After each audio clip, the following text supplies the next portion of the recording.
Olha, o presidente Dilma está em Cuba, como você sabe, por uma série de razões. A gente vai, inclusive, mostrar para você daqui a pouquinho o dia da presidente lá. Mas há também interesse econômico do Brasil em Cuba. Tem a questão do porto em Cuba, que foi financiado pelo Brasil, Porto de Mariel. E para a gente poder entender um pouco melhor para isso, está aqui conosco o Tomás Zanotto, que é diretor do Departamento de Relações Internacionais de Comércio Exterior da FIES. Tomás, muito obrigado pela sua gentileza, pela participação aqui conosco. Boa noite, Tomás. Tomás, qual é o interesse, então, que o Brasil tem economicamente, né, em desenvolver esse porto em Cuba? Olha, existe um interesse estratégico. O Brasil é um país sul-americano, tem bastante inserção na América do Sul, mas a inserção econômica do Brasil no Caribe ainda é pouca, pode melhorar muito. E esse porto é uma oportunidade para isso. Não é só o porto, é a zona econômica, a zona industrial, a zona de processamento de exportação, que tem cerca de 500 km² em torno do porto, onde os cubanos estão fazendo uma experiência, estão copiando um pouco aquele modelo chinês de um país, dois sistemas, ou seja, eles estão criando todo um ecossistema lá que vai permitir o estabelecimento de uma indústria e dali não só atender o mercado cubano, mas também exportar para outros países da região. O porto em si foi financiado pelo Brasil, mas foi construído por empresas brasileiras. No caso é Odebrecht, né? No caso é Odebrecht. Tá. E 80% de todo o material, de todos os equipamentos que foram envolvidos nessa construção são brasileiros, quer dizer, Portanto, as compras foram feitas aqui dentro. Tudo feito aqui dentro. A garantia, nós entendemos que a garantia do pagamento desses financiamentos são as próprias receitas do porto, que serão em moeda forte. É um porto que vai ser administrado pela Autoridade Portuária de Singapura, que é um dos portos mais bem administrados do mundo. É um porto com calado, quer dizer, que é a profundidade do porto bastante considerável. E, como você sabe, Heródoto, logo nós vamos ter a ampliação do Canal do Panamá, que vai permitir passar os navios maiores, que eles chamam pós-Panamá, que são navios de 160 mil toneladas. Então, Cuba tem aí a chance de ser uma plataforma para exportar para todos esses países da América Central, que juntos formam um mercado grande. E, existem já cerca de 300 empresas brasileiras no local. 300? 300. Lá em Cuba? Lá em Cuba. Sendo coisa. Sim, porque são vários setores. Tem casos bem conhecidos, como o da Souza Cruz, que é uma parceria que já tem 18 anos lá, muito bem sucedida, e ontem, se não me engano, firmaram um contrato para estabelecer uma nova unidade para fabricação de cigarros ali nessa zona portuária, ou seja, na zona de processamento e exportação de Mariel. Então, Agora, a partir do momento que você fabricar nessa zona, você teria uma situação competitiva melhor na região do Caribe?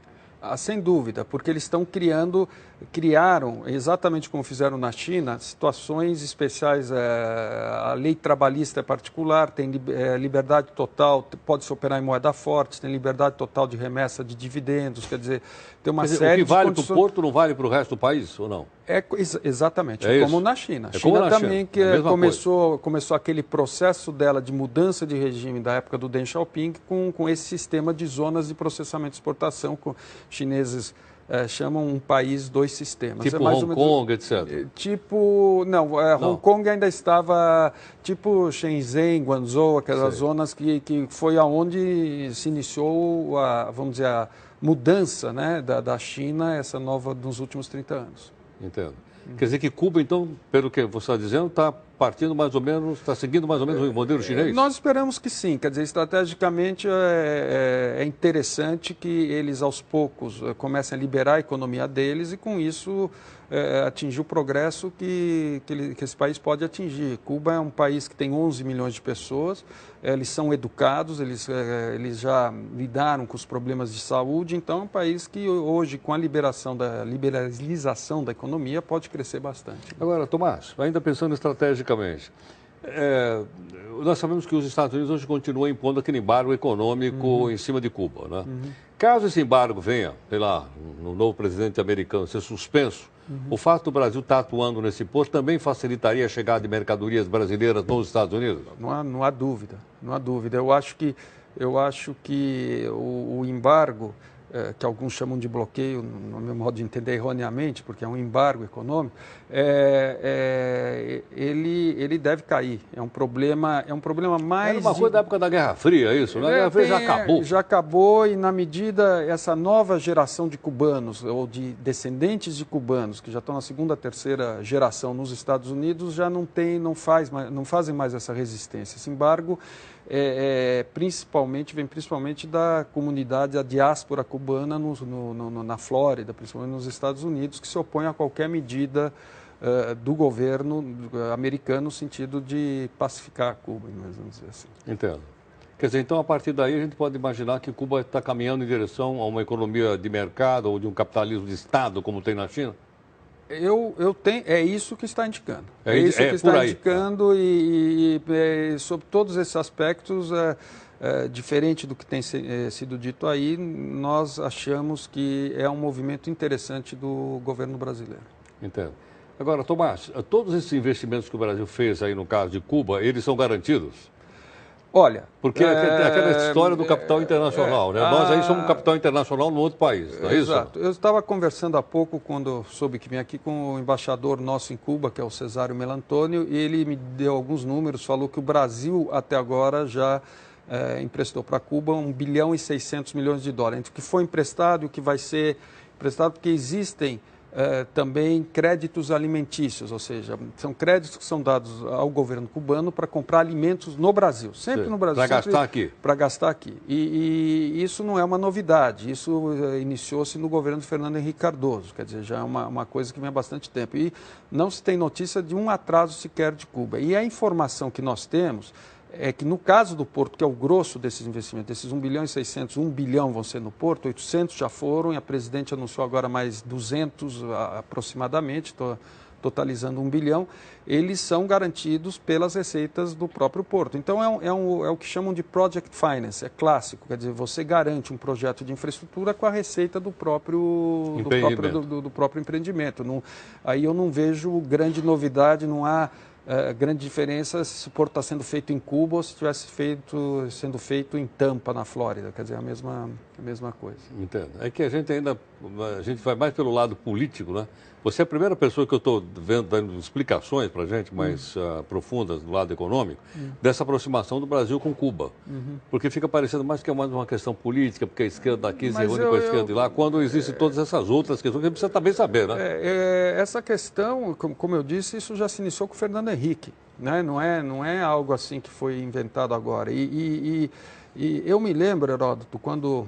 há muitos anos atrás, segunda metade da década de 80, e eu trabalhava na indústria têxtil e vendia tecidos na Polônia, ainda na cortina de ferro. Na Polônia? Ah. E eu me lembro, visitando aquele país, a gente via ainda, vamos dizer, os campos, os arados eram todos tortos, porque eram arados manuais e tal, mas você via as menininhas e os menininhos bem vestidos, indo para a escola, arrumando, quer dizer, e faltando tudo, infraestrutura. Eu voltava para o Brasil e dizia, a hora que acabar a cortina de ferro, a Polônia vai disparar. E foi o que de fato ocorreu. Eu acho que Cuba, eu vejo uma situação semelhante. Ela tem um grande potencial, é uma população bem educada, bem preparada. O que a gente ouve das empresas que estão instaladas lá, que é a mão de obra de alta qualidade, quer dizer, então o que precisa é eles tomarem realmente a decisão de se empenhar nesse caminho. Eu acho que, sob esse aspecto, é positivo que o Brasil esteja sendo pioneiro nisso. Também falou-se muito da questão em vez de estar se investindo no Brasil, está se investindo em Cuba. E não é uma verdade, porque a verdade é que não falta dinheiro no BNDES, a verdade é que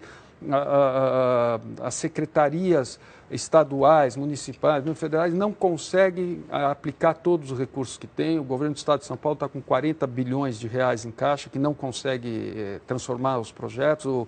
A própria Secretaria de São Paulo parece que tem 9 bilhões. Então, hoje no Brasil, uma grande dificuldade de se realizar projetos por questões ambientais, aprovações, licenças, quer dizer, é quase que um apagão de projetos, faltam projetistas, então não é que está se aplicando em Cuba em vez de fazer portos no Brasil. Também isso precisaria ser um pouco melhor estudado antes de se afirmar, na nossa opinião.